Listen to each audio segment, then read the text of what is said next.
So when you take a look at the most successful people, they have one trait in common, and that's self-awareness. My question to you is, how self-aware are you? So when you're self-aware, you understand what your strengths are, where your weaknesses lie, the way you communicate to people, the way you prefer others to communicate to you. You understand how you learn. You also understand how you teach others. This is important because if you're trying to lose weight, for instance, everything doesn't work for everybody. That's why you can see some people yo-yo, or they'll go, well, I went to the gym, but the CrossFit thing just wasn't for me. And then they kind of they give up. But it's, well, you didn't need CrossFit, or you didn't need the kind of general type of working out that some people do at the gym. You may need bike riding, for instance. But these are things that you have to know about yourself. And the only way to know about yourself is to sit down and really think introspectively about yourself, look at all the things that have happened, and try to figure out the pattern. So how do you do that? Well, you can do that with journaling. You can do that with talking to your peers and asking them for feedback. But you can have a coach or maybe a therapist where you sit down and talk about the things that you want to do, and then try to figure out what's the challenges in doing that. Maybe there's some things you have to get over. Maybe there's some things you just didn't know you needed to do because you've never been exposed to those things. And you do all these things, and you can really get a good idea of who you are. The last one that you can do is you take assessments and your quizzes and things of that nature. And there's tons of them out there.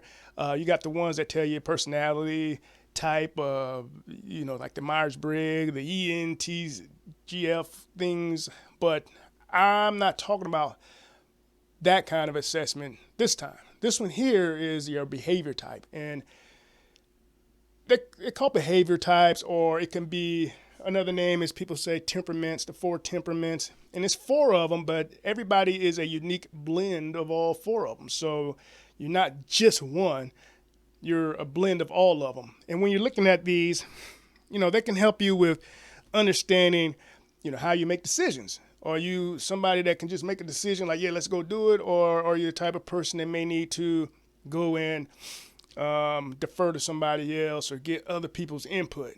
Okay. It looks at how you are when you're interacting with others. Are you the type of person that can be the life of the party? Or are you more of the person that's like, well, I'm not going to do that. Or you'll go, but you're just going to kind of sit back and be a little bit more off to yourself, or find 2 or 3 people to kick it with and, spend time with them. It also looks at, what type of environment do you like? Are you somebody who can thrive in a chaotic environment, or do you need somebody or do you need an environment where it's stable and, I guess, secure, and, there's a process in place, and everybody knows what they're doing, and they do this, do that. And lastly, it's like, do you follow the rules, or do you challenge the rules? Do you love the fact that there's procedures and rules and protocols, or are you kind of the person that's like, well, let's shake things up a bit. We can do it differently and get it done faster, or we can do it differently, period, and get the same result. And these kind of things come from understanding yourself better. And I say this because a few years ago, about 10 years ago, I felt kind of the same way. Before I took an assessment, and I couldn't figure out why things wasn't where I wanted them to be. But at the same time, they wasn't just bad. It was just not what I wanted. And then I started learning more about myself, reading books, took an assessment, and it came out that I was like, oh, I got a good job, but it ain't necessarily the job that I need. So then I really started diving into like, okay, I need to look for something in particular. And then, things started feeling better. And then once that started happening, it's, oh, well, what else do I need? I started understanding more about me. It started getting better results. So when we're talking about this, it's two ways. Well, it's two ways that you can break people up. One way is if they're are introvert or extra, outgoing or more reserved, introverted. I don't really like to call it introverted because I believe everybody is an extrovert in the right environment. And then the other way is, are people task oriented or people oriented? So if you really think about yourself, are you outgoing or more reserved? Like, and you can answer this quickly because I love going out with people all the time doing things, or do you like to kind of sit back and maybe be at home a little bit more, or be by yourself, or you can be, or you don't need a lot of friends, or so you can ask yourself, outgoing, they're fast paced, they're energetic, they can be fast talkers, with a lot of energy, optimistic, and a more reserved person is going to be a little bit more slower paced. They're going to be thinkers. They're going to be more critical thinking and discerning when it comes to things. So which one are you? On the other side, with the people or task, are you the type of person that like to get things done? You got checklists, you got processes, procedures. You want control. You know exactly, like, oh, I'm gonna paint the wall, and you just go get the paint and brushes. You don't even really necessarily figure out if you got the right one all the time, but sometimes you might. Then on the other side, you have people oriented individuals, and they're about building relationships. They're fillers. They have they can lead with their emotions.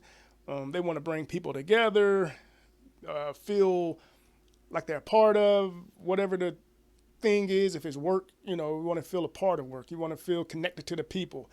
Same thing with, outside of work. So now you got to ask yourself, are you the type of person that loves to get things done, or really love being involved with people?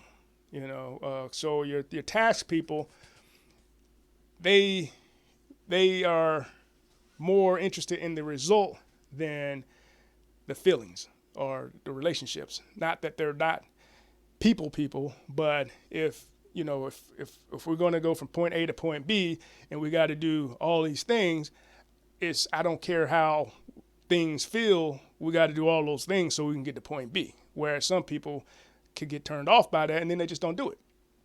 So now if you put those together, it's going to give you four behavior types. So let's take the first one. That's your outgoing and task-oriented person. This person is very direct. They're demanding. They can be dominant, and they like to do things. So if you really put this in perspective, I like to think of like a boxer, right? The boxer is or a fighter is, they have one thing on their mind: it's to win the fight. They're not thinking about if they hurt people's feelings. They don't care if it's fast paced, slow paced. All they want to do is get the result of winning a fight. So you can take that over to a business owner or entrepreneur. They got this goal for the business that they are putting together, and they want to do that no matter what. So people's feelings are going to get hurt. Some people may feel like they're being too blunt with them. And another way would be, let's take a look at like a airplane pilot or a bus driver. Their main goal is to go from point A to point B and get everybody there safely. Okay. Now the next one is our who I like to call the motivator, because this person can bring people together. They're very energetic. If you think about going to a fitness class, you can see somebody like Zumba or the step aerobics.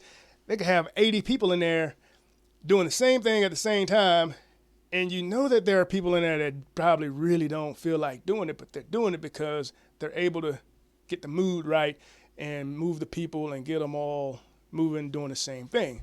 So this could be, like I said, a fitness instructor. This can be like a comedian. If you think about them, or this would be somebody like a motivational speaker, so they can get people to do things and pull them together. All right. The third behavior type is who I like to call like the supporter, because this person, they like slower paced environments. Things they have to know what's going to be done, need to be done, and it's kind of like processes and systems in place that make them feel good, because now they're putting these things in place to feel a part of the company or part of the, make sure they're doing their part for the family or the team or whatever the case may be. So when you're thinking about this, you're looking at somebody like HR or somebody like a customer service rep who wants to make sure that the customers are getting what they need and the company's also providing the services. Nurses would be good supporters because they want to help take care of people. Okay, and the last one is who I call the analyzer, because this person is all about getting the job done, but he want to do it right. So he is a little bit slower paced. The dominant guy was the boxer, but this person is, think of an accountant, right? You want somebody who's going to be doing everything, measuring twice and cutting once type of thing. These are going to be your doctors because they want to get the result they want, but you want to make sure you do it right. And these really are the 4 behavior types. Now, some people will think one is better than the other, like the A-type personalities or things. Oh, I'm an A-type, but it's really not one better than the other. It's understanding who you are and look at the results you want to get, and then understanding, what changes do I need to make in order to get that result. So if I am somebody who's really dominant and try to overpower people and I'm not getting the results I want, then I'm gonna have to take a look at myself and then take a step back and go, okay, well, I need to calm it down a little bit, because it's 4 different types of people. So what I've noticed is that typically people are usually connected to people very similar to them. So if you are kind of the motivator type, where you just need to be outgoing, you need to do things all the time, you end up having a bunch of friends and being around people that's kind of like that too. The challenge with that is if you have a hard time doing certain things, they probably do as well. So if you're trying to say, hey, I want to lose weight, let's start going to the gym, and those are the people you're going with, and then all it takes is somebody to say, I don't feel like going, then you be like, oh, I wanted to go with you, and then next thing you know, y'all haven't been, or you stop going. But it's the same thing with the analyzer type. If all my friends are people that want to make sure it's done right, well, we may never do it. We may never do the thing we were doing because we were trying to make sure it was all right. So all of them have their strengths, all of them have their weaknesses, all of them communicate differently. And that's very important, that you need all of them. So somebody who wants to do it right should get with somebody who doesn't care about details, and it's going to work out a lot better that way. Now, if you are somebody who thinks that you need to know a little bit more about yourself, what would it do if you knew what your strengths were and how to use them to get what you want? Who would know, what would that do for you in the areas of your life you're looking to improve? Or who would like to know where their weaknesses lie so that they can understand the type of person they need to put around them to help them in that area? So if you're somebody that's not organized, well, you might need to just get that person that is super organized, and then understand that, you're going to have to fight that feeling of, oh, I don't want to do this, but because it's going to help you, right? How you communicate. If you're not getting excuse me, if you're not getting the results you want when talking with people, you might want to understand, where the miss is coming. It might be somebody that needs details and you're not providing them enough details, so they're not giving you the end result you're looking for. Or you might be talking to somebody who doesn't need details, and you're giving them too many details, and then they become overwhelmed because you just gave them too much, and now they don't know what to do with it. So these are kind of important things And this goes into learning and training. So if you're a student, you might need to understand the best way for you to learn. If you are an instructor, it may be good for you to understand how you're teaching so that you can possibly change it if the students are saying, well, I'm not getting it, and it makes perfect sense to you.